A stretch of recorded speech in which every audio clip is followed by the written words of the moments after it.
Today's episode is brought to you by Patreon. If you're interested in supporting the show, go to patreon.com/JoshuaRevelis and become a $2 backer today and get early access to the new episodes. I'll be leaving a link down in the description to the page, but for now, on to today's episode.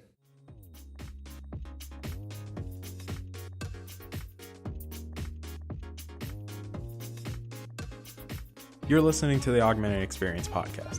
My name is Joshua Revelis. I'm a student, musician, and a gamer at heart. Join me as I sit down with fellow enthusiasts to talk about what's going on in the technology, business, and gaming world. I hope you guys enjoy.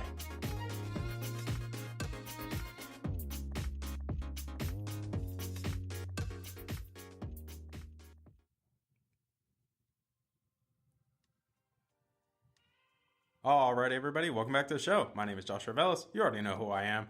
And today we have a special episode because we're going to be talking about something fairly recent, actually. Especially this is something that happened last week. So today's episode is going to be presenting you guys with a question. Is the Galaxy Fold the future of smartphones, or is it a flop?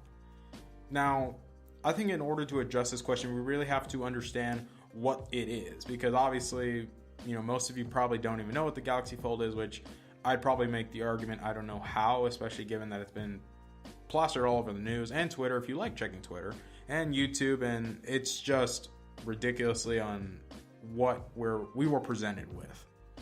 So, the Galaxy Fold. It was introduced last week during the Samsung Impact event. And it was interesting because going into the event, we, as the tech community and as people that are interested in the newest technology coming out in smartphones, we had nothing on the Fold. We had no idea how it would look. We had no idea on what would be inside of it. We had no idea how this was going to work, especially that, in theory, this is Samsung's first foldable phone, because it is. But is it the first foldable phone on the market? No, because throughout the years, other companies have tried to do an idea of foldable phones, and we have dabbled with it before. We've seen examples with an LG, I forgot what it was. An LG Flex is what it was called, and that was quote unquote a foldable phone. It wasn't really a foldable phone. I'd argue it was something else, and then more recently ZT came out with a foldable phone, but it was a failure because obviously it just wasn't practical. Now that Samsung is the first major company to design a foldable phone, but we'll get to that in a bit actually, that it was interesting because we had no idea what they were going to do or how this would work, because in reality you can't bend glass. It's just not feasible without it breaking. And obviously Samsung did a very interesting way on how to approach it, especially because when you look at the phone, it has a metal hinge down the middle. And when you connect the two pieces of the phone together, it actually seems like there is no divide in the screen, that there is no gap. And that's what a lot of foldable phones have failed at, is that it didn't seem seamless. It seemed like you can clearly see a gap right down the middle, and it just wasn't a full screen. And that's arguably what foldable phones are supposed to be, is they're supposed to be a phone but a tablet at the same time. And I think it was interesting, especially seeing the Fold, especially because comparing it to, say, something like the Mate X, which is Huawei, one of the biggest Chinese phone manufacturers on the planet, they actually came out with a foldable phone. Obviously, we're going to talk about that in a bit because I have a strong opinion against it, or I would say I have a strong opinion not against the foldable phone idea, but that it's not ready yet. And that's why I asked this question, is it the future or is it a flop? So, we have to ask ourselves, why? What makes it special? Why does this stick out compared to every other smartphone? Now, clearly, besides being a foldable phone and, being the first phone to quote unquote bend glass, that's obviously something very unique. And then given how many cameras this thing's going to have, because if I was correct, it has, in the inner layer, when it's folded out in tablet mode, it has 2 cameras. On the outside, it has 3, and then on one of the other sides, it has 1. So in total, this thing has about 6 cameras. That's 6 cameras on a phone. Obviously, do I think a phone needs 6 cameras? No, I personally do not. I think probably 2 or 3 is perfectly fine, but, all power to them. They can do whatever they want. But that's something that makes it special. And then another thing that makes it special is the fact that it has 2 batteries, because since it's powering 2 screens, Clearly, one battery is not going to be able to do that, so they had to split the battery. And obviously, compared to most phones, it has a fairly large battery. It's definitely bigger than most, but it does make it worrisome because we have to think about how is the battery life going to be on this phone. And when you think about it, you're powering two displays. Yes, I understand it has a big battery and that battery is split in two batteries, but it's still using a lot, especially that given the resolution of the screen, how big the screen is, it will be a tall order, and we're going to have to see how this plays out, really. Now, we have to think about it in the sense of practicality as well. And that's one of the main arguments I'll make against the foldable phones, is that it's just not practical. Because given the amount of how much this phone's going to weigh, like normal phones already, we consider, depending, bigger phones tend to be heavier. And I'll provide an example in real life. When I still had my LG G6, I had the battery case for it. The battery case provided 8,000 milliamp hours extra. So obviously, it would make the phone last 2 days. However, it weighed like a brick. And given how one of my friends would always make the joke when he saw me have it, he was always like, bro, you could probably kill somebody with that because it was so huge. And realistically, it doesn't make sense. It's not practical to carry everywhere, yet I did carry it everywhere because I thought it wasn't that big of an issue, even though what those cases were designed for is more traveling. And obviously I wasn't using it for traveling, I was just using it for practical use. And that overall, I'd argue, did screw me over a little bit because, you know, I'm carrying around a brick and everyone's looking at me like, why the hell do you have a brick with you? But that's kind of the point with foldable phones, is that it's not practical because it's not light. Obviously, when someone wants a phone, they don't want to carry around a big old brick with them, because you have to imagine, especially given this thing's price tag, it's a luxury item. This thing's valued at base price is like close to $2,000. It's $1,980, somewhere in that range. But obviously, we're going into $2,000. This is the first time we've seen a $2,000 smartphone. And we have to ask ourselves, is this practical for the price? And obviously, you know, this is a luxury item. This isn't made for the general consumer. This is made for the people that want something unique, that when they pull this out, they're willing to show people, hey, I have a lot of money and I'm willing to flaunt my luxuries around and show people, hey, I can afford the best of the best. And even though some people make jokes about Apple being that, obviously, yes, compared to Apple, this is the most expensive smartphone. But obviously, we're going to get to that. It is interesting, though, because this is the first time we've had a $2,000 smartphone. And we've been making jokes, especially when I say we, I say people in the YouTube tech community and even technology as a whole. We're getting to the point that smartphones, the prices are getting ridiculous. The fact that we even push to $1,000 for phones, and smartphone manufacturers want us to upgrade phones every year, yet these phones cost $1,000, is just unethical. It doesn't work. It's not practical. It's not a maintainable system. And this is true because if you look at other businesses and other industries specifically, you notice how they have this large exponential growth over a course of years, and they're trying to sustain this growth, but it doesn't work because it's not sustainable. It was a short-term move, but it doesn't work in the long term.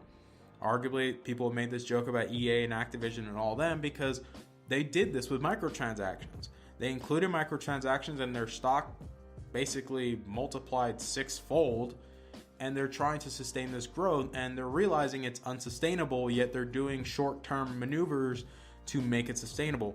And this is why the smartphone market is also dipping, because they're trying to push this to make you upgrade a phone every single year, but it just doesn't work because phones are getting better. And we're at the point that they're so good they can last multiple years, like 2 to 3, maybe even 5 years, depending if you want to consider the iPhone with software updates on the 5S. But you get the point.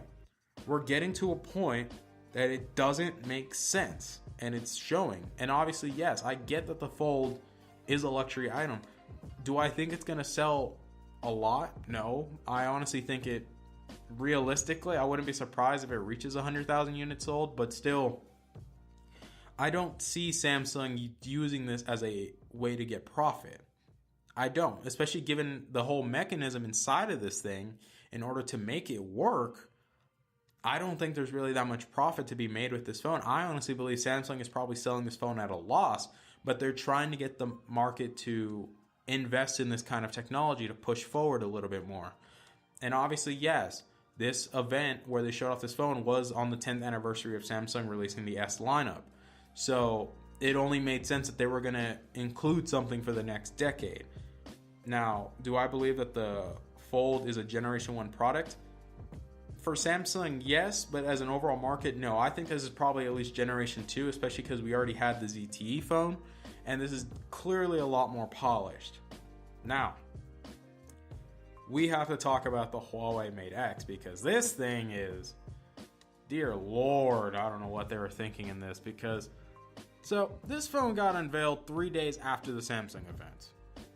Obviously, you know, some people are making jokes. Looks like the Chinese are doing a lot of corporate espionage because nobody knew about what the Fold will look like or how it would work. So that's why people were making jokes that, haha, the Chinese are spying on the US again and blah, blah, blah, blah, blah. No one cares. But what's important is that this phone is another foldable phone. We just run into the same issue. It doesn't bend normally. Here, I'll explain. The screen on the phone is not glass, it's plastic. Obviously, this creates a lot of issues starting off because, one, plastic, you can bend plastic. You obviously can. Obviously, it's going to look really weird. And clearly, it looks a lot better. Aesthetically, it looks better. Especially because when it's folded, it has a big 6.4-inch display, and then when you expand it outwards, it goes up to 8. But when you fold it, the way to fold it is it folds. Instead of like closing inward like a hot dog, it does the reverse of it. So it's basically, say it folds inward or outward, if you would say. That's the proper term, is outward. The Samsung Fold folds inward, and then the Huawei Mate X folds outwards. So that means the glass is exposed on the outside. Obviously, this is not practical because this means the thing's gonna scratch really easily. That's why I keep going back to this point. It's not practical. And it's also made out of plastic, so clearly it's going to scratch easier than glass. And then when you look at it, it actually is just, like, I don't like how it looks overall because it doesn't seem polished. It just seems like it was rushed out just to get a competitor. And the thing is, this thing's $600 more. Obviously, it has a bigger battery, but $600 more for a design that feels like it wasn't polished and it was just rushed out is kind of the predicament we're running in, is people are trying to force the future to come now. That's why I say foldable smartphones are the future, but it's clearly not ready. The technology it's there, but it's not perfected to the point that this can be applied to the large market or make this practical for the average Joe. Especially when you're asking people to spend close to $3,000 with the Mate X, because you have to include importing prices because it's only sold in China and Europe. But you get what I'm saying, is that we're getting to the point that it's just not practical for the price. I get it. It's early adoption technology, but it's still not worth it because obviously we've gotten phones that are so good. And that's why, going back to the Samsung thing, Samsung showed off the S10. The joke is you can buy two S10 Pluses and get the same result as a Galaxy Fold, because that's basically what it is. It's two Galaxy S10 Pluses slapped together and obviously folding. But the S10 overall with all of the S10s, it's a better value than the Fold. The S10 Plus for $1,000 with 6 gigabytes of RAM and 120 gigabytes of storage is incredible. And then you have the S10e, which is the main competitor for the iPhone XR. That starts with 6 gigabytes of RAM and 120 gigabytes of storage, and it starts at the same price, $749. Obviously, yes, I'll be real with you, it does make the normal S10 irrelevant because most people are probably just going to buy the E, or they're going to buy the Plus, because obviously the Plus has a bigger battery than the Note 9, and usually that's what people prefer, is a bigger battery and bigger display and more cameras. And then also they're coming out with 5G phones, which we'll talk about 5G another day because obviously it's a very interesting topic and I have a strong opinion against it to a degree, but I also understand why we need to go in that direction. But going back to the whole, is the Galaxy Fold the future or is it a flop? I believe that the idea of the Fold should be carried on, but we shouldn't see another Galaxy Fold until, I'd make the argument 2024 at least, because I think by then we'll have technology evolving at a rate that it will make it feasible to make it more practical and probably cheaper as well. But it still comes down to the point is a foldable phone, the whole premise of it is to be a tablet and a phone. However, we're not bending glass, because that's the overall point of it, is you need to be able to bend glass. And that's obviously, given our current constraints in technology, we just can't do that. We can't fold glass because realistically, with current technology, it's impossible. That's why Samsung created the hinge, and that's why I said it was a more polished design than the Mate X, because the Mate X decided to cheap out and go for plastic, yet they're charging you $600 more. And people made the debate saying that, oh, the Mate X looks definitely more better because it doesn't have a big old notch when you unfold it. Yes, I'll be honest, it looks good, but realistically, that's a plastic display. It has a lot of glare and it looks cheap, and they're charging you $600 more. I don't care if it has a bigger battery, because either way, we're talking about a foldable phone with 2 batteries and it's powering 2 screens. It doesn't matter, I'd argue it doesn't matter how big the battery you make it, because it's still gonna take a hit in battery life. And that's also the thing too, is nobody's really had hands-on tests with the Fold. Every time anybody has seen it, it's always been behind glass and well protected. They don't want anyone touching it. And obviously the Mate X, Huawei didn't care. They just, at MWC, which is Mobile World Conference, which is a big convention held every year to show off new technologies, and obviously they showed it off there and people got hands-on with it, but it still comes down to the point, it's still not perfect. It's still not practical. And I think that's what we really have to understand is, when we look at the impact of foldable phones on the market, yes, I believe it will be the future, but you have to understand the wording in that, will be. It isn't the future. It's not right now. The future isn't right now. We currently still have smartphones that are incredibly powerful, and we're still figuring things out, especially that we're moving into a transition going into 5G, even though arguably most places don't even have 4G. And we're trying to hurry up and see who's going to be first to get to 5G. Obviously, I truly believe Verizon's probably going to be the first one to do it, because they've been partnered with Qualcomm for a very long time, and obviously they're going to be the only ones carrying the Samsung S10 5G. They're going to be the only ones carrying it, so clearly...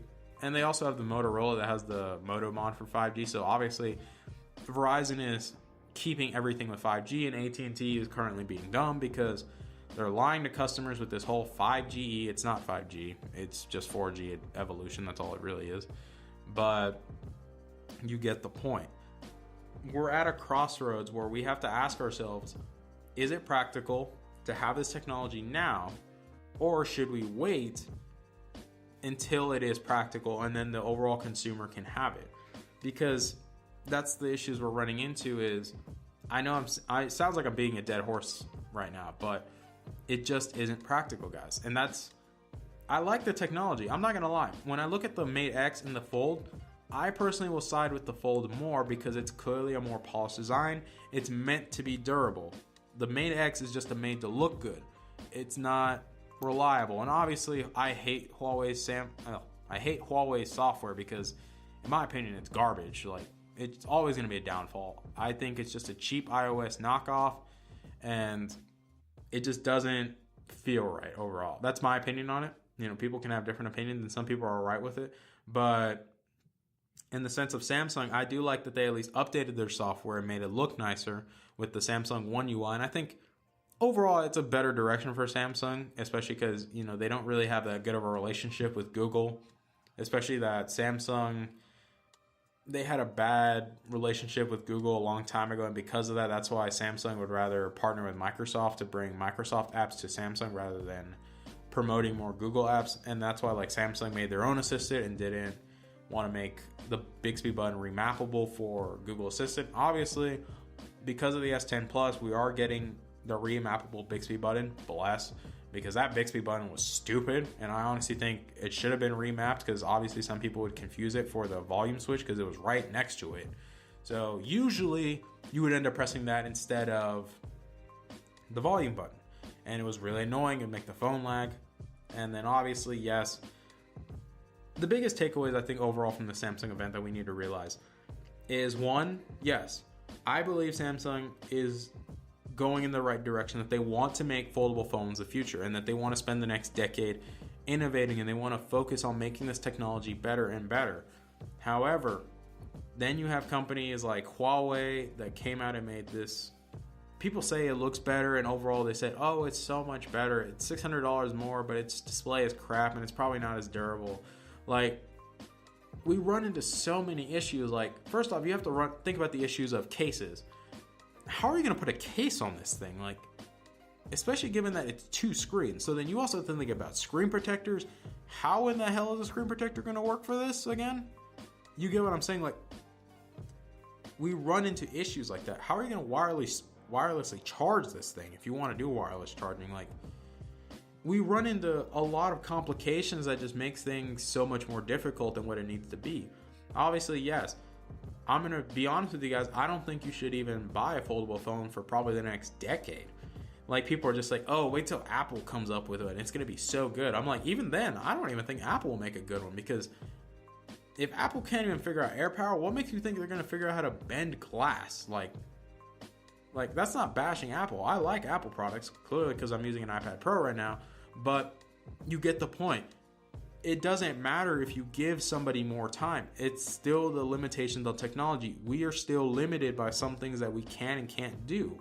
And obviously, yes, I do believe in innovation, and I do believe pushing towards something better. However, we need to get to the point that we can master the technology we already have now before we go forward and work on something else, because it leads to things like the Huawei Mate X, where it's rushed garbage.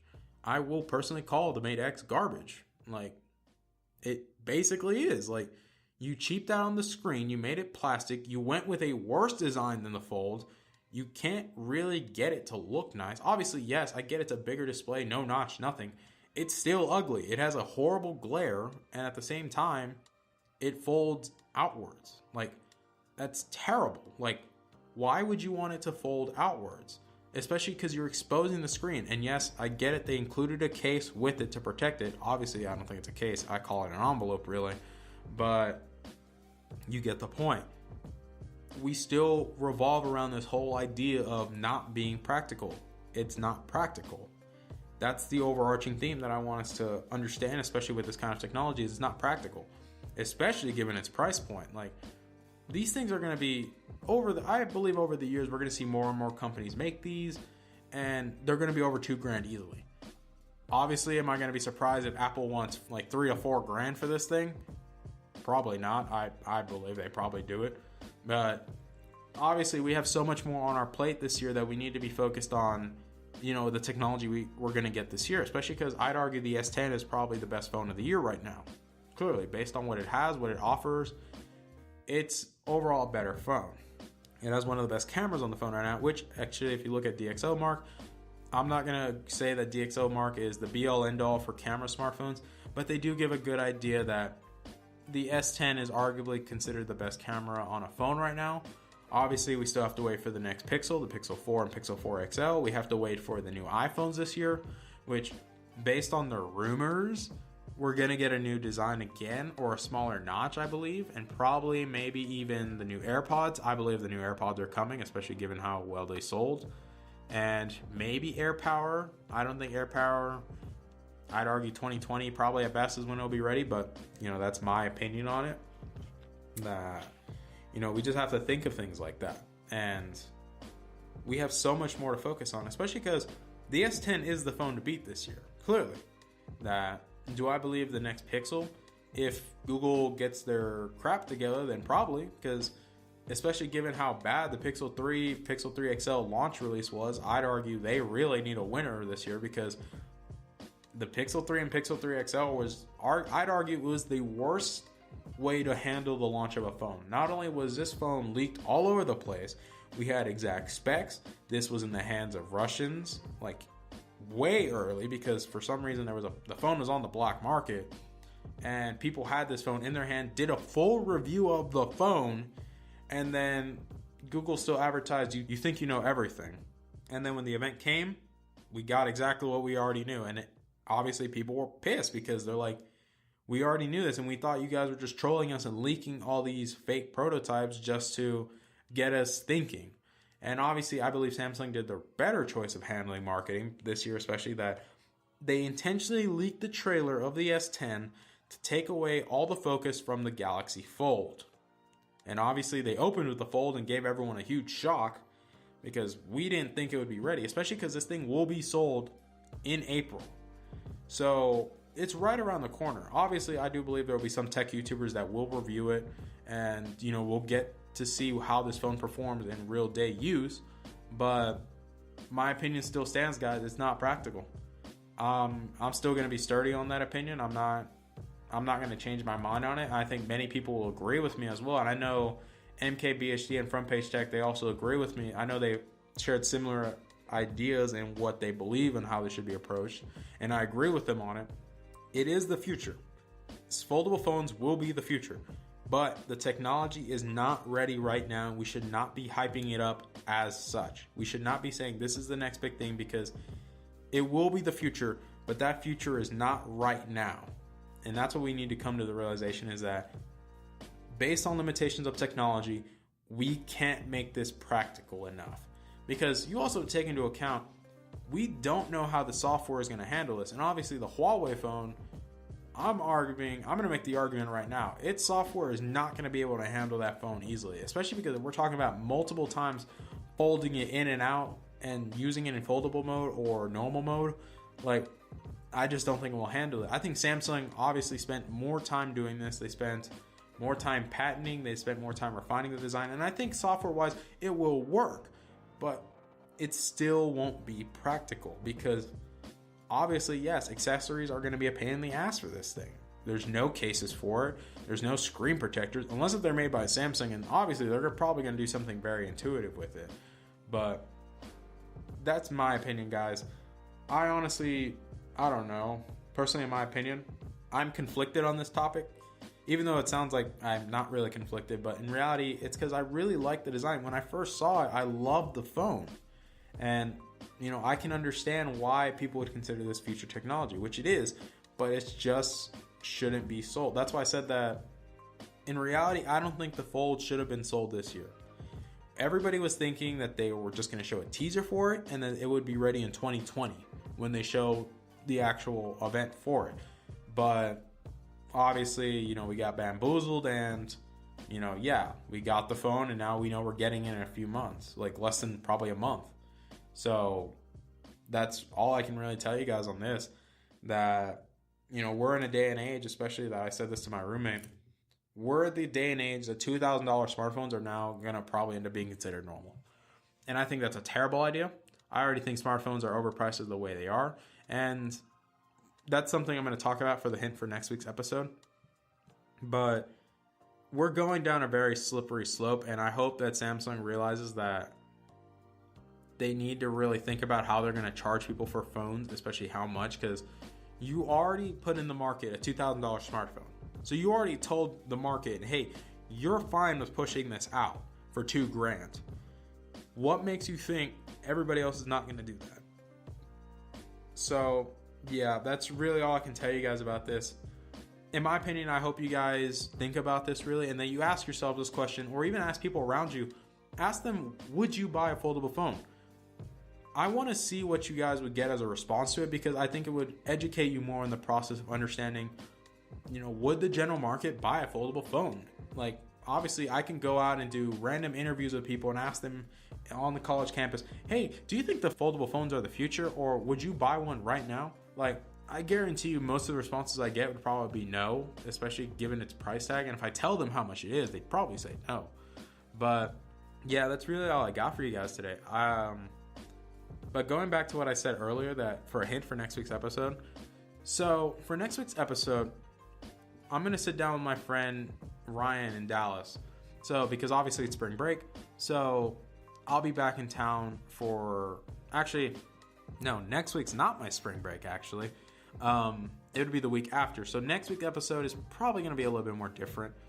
But the week after, like during spring break, so probably I think it's like March 11th or 12th, I think that's Tuesday, I believe, is when I'll be recording the episode of Ryan, and we're going to be talking about, I'd argue, one of the cheapest phone manufacturers on the market right now, and it's very popular, especially given their impact on it. So I'm going to leave you guys with that. I hope you guys really enjoyed today's episode, especially because this is a really recent topic, and I wanted to take some time to really think about it and let this idea and this question sit in my head first before I even shared it with you guys and shared my opinion on it. But I really hope you guys learned something from this. I hope that you guys end up creating your own opinions and you let me know what you think about it. Obviously, if you want to let me know what you think, easiest way to get in contact with me is obviously on the Twitter page for the show or the Instagram page, my own personal Instagram, which I don't know. What do you guys think? I'm going to put a poll on Twitter later today asking you guys, what do you guys think if I should consider moving the show's homepage to my own, like to making my own personal Instagram page the show's page, because obviously there's a lot more people following my own page, and it just, and quote unquote, it'll make things easier to promote. But that's all I got for you guys. I really hope you guys enjoyed today's episode. I love you guys to death. You guys take care of yourselves. Have a wonderful week. Bye, guys.